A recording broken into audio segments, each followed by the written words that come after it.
Hey, how's it going? David Taub here. Hope all's going well, and I hope your guitar and musical journeys are going famously.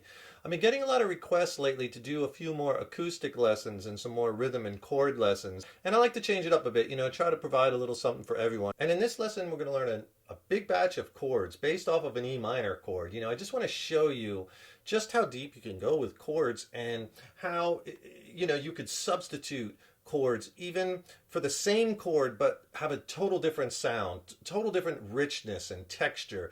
This is so important to keep expanding your chord vocabulary, and these are chords you could use in songs. You could substitute them, you could write with them, you could create melodies with them. They're just beautiful. We're going to look at all different variations of an E minor chord, and we're going to be in standard tuning, standard A440 tuning. So go ahead and tune your guitars low to high, E, A, D, G, B, and E. And if you could do me a quick favor, please subscribe to the channel. Subscribing to the channel, that really helps us to keep bringing the content, as well as then you'll be notified when we have new lessons posted. Leave a comment below. Let me know how you like this lesson. Let me know what lessons you'd like to see coming up. And if you like the video, please click the like button, give it a thumbs up, share it, and thank you so much for your support. So what we're going to do is let's take a look at this E minor chord, right? Most people play the E minor kind of garden variety. E minor chord sounds really good, right? But let's look at a few different ways, or many different ways, that we could add to that chord, making lots of different E minor type chords that give you lots of different sonic opportunities, lots of different sounds. Now, a minor chord is made up of three notes, a root, a flat third, and a fifth. And this E minor chord is made up of E, the root, G, the flat third, and B, which is your fifth. And then the notes just repeat, right? The B again, high E again. So keep those three notes or three intervals in mind, because we're going to be adding to those. So basically, if we just take, instead of playing the E note there, if we move our pinky or our third finger to the F sharp note, and we play that note with the chord, and we're adding an F sharp, which is the second or ninth, listen to the difference in sound, how much darker that is, how much more drama. That's an E minor add 9 chord. You could use your pinky, it's easier. Here's the E minor. For comparison, you can hear the difference.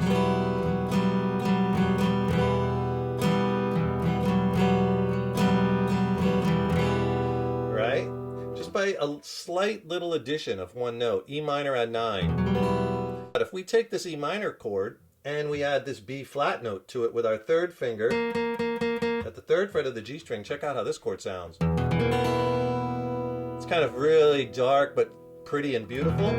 That's an E5 with a sharp 11 chord. Right, again, very different sounding by the E minor than the E minor. We're just adding that one interval.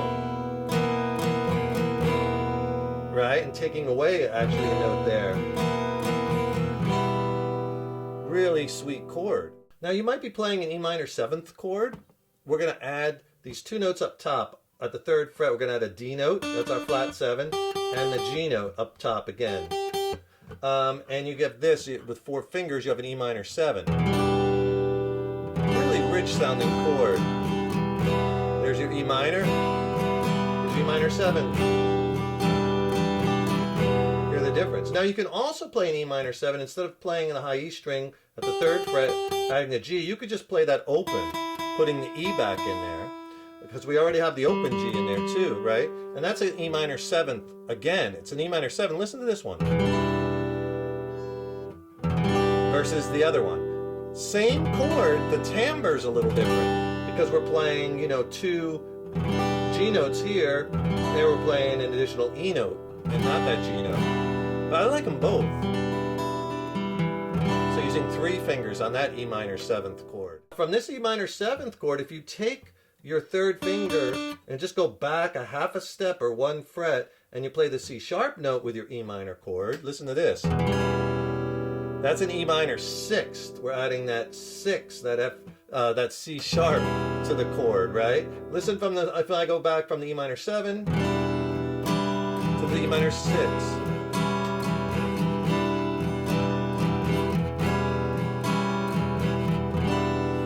Almost hear these, how you could write melodies with using the same bass chord, root, flat, third, fifth, on an E minor chord. You have all these different, right, different interval structure different melodies that you could come up with basically off of the same E minor, right? It's beautiful. Now here's another cool thing you could do is off the E minor chord, take that second finger and add the F sharp note up top. Remember last time we added it here, or earlier in the lesson, for this chord, E minor add 9. We're going to play it again, E minor add 9, but this time we get the higher F, right, than this guy. We're going to play this one. I like to play that one with my third finger.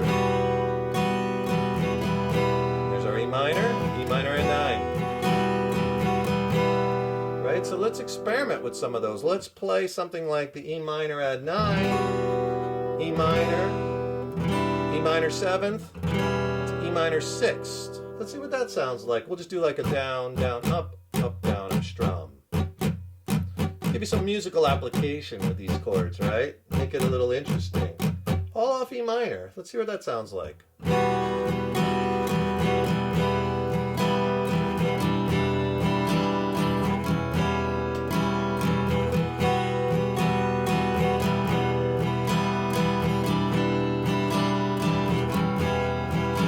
minor add 9, straight E minor 7th, E minor 6th. Pretty cool, right? All just manipulating, adding a note, or taking away a previous note, adding a different interval, all based on E minor, right? Really fun. And if you need a little help maybe with your chord changing and you want to tighten it up, maybe get a little quicker, I can really help you with that. Click on the link in the YouTube description box below. I'll send you a free video lesson, my essential chord changing tips and practice exercise. It's a video lesson that's packed with information. It's not on YouTube, it's extended play. And it'll really get your chord playing and changing on point. And I'll pair it with an ebook, which has more exercises, more chord charts, more lessons. It's a fabulous 1-2 punch video lesson and ebook, and I'll send them to you for free. Just click on that link below. Let's try another progression. Let's take this E minor 7th chord, and then we'll move that to E minor 6th, and then E minor 9,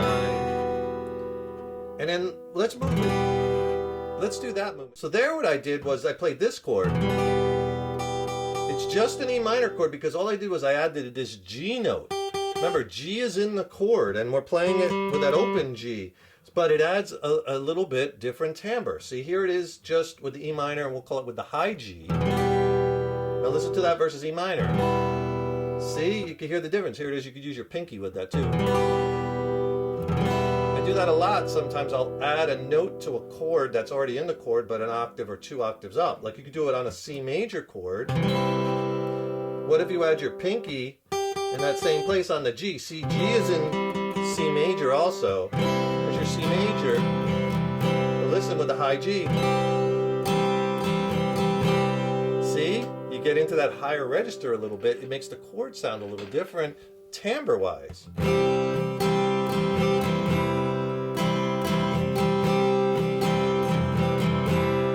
Right? And that's what we're kind of doing on that E minor.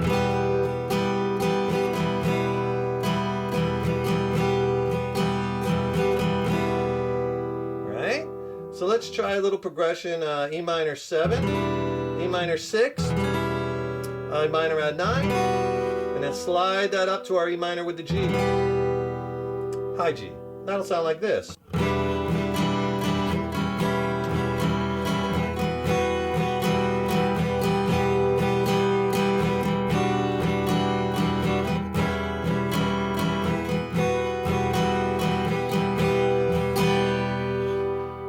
We're just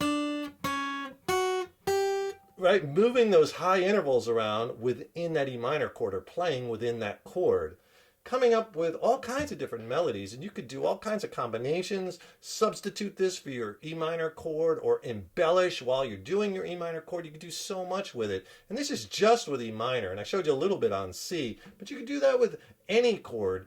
Find all these other intervals and turn one chord into 10 chords. And that really expands your chord library, giving you more knowledge of chords. Also, it helps develop your ear because you're hearing all those little different nuances or different intervals, different notes in each chord. And that's important for your ear training, because then if you're trying to figure out songs, for instance, you're going to hear those differences and you're going to have an affinity for that, right? So it's going to help you in the practical application of like figuring out songs by ear or writing songs and creating melodies. These chords are so much fun and will provide a new palette of sounds for you, so keep experimenting with them, keep learning different chords and experimenting with your progressions and your rhythms. Keep having fun with it and creating all kinds of cool sounds and melodies on this beautiful instrument, right? Don't forget, subscribe to the channel. That really helps us to keep bringing the content, as well as then you'll be notified when we have new lessons posted, and get my free video lesson and ebook that will really help you along in your guitar journey. And the ebook is a great reference guide you'll use throughout your journey. Click on the link in the YouTube description box below. I'll send you a free video lesson and ebook. And if you want to check out some of my original music, I recently dropped a new record with my original band Mindcell. We're based out of San Diego, California. It's a slamming record. I'm really stoked about it, and I'd love for you to hear it. It's streaming on all the platforms. I'll put links to that also in the YouTube description box below.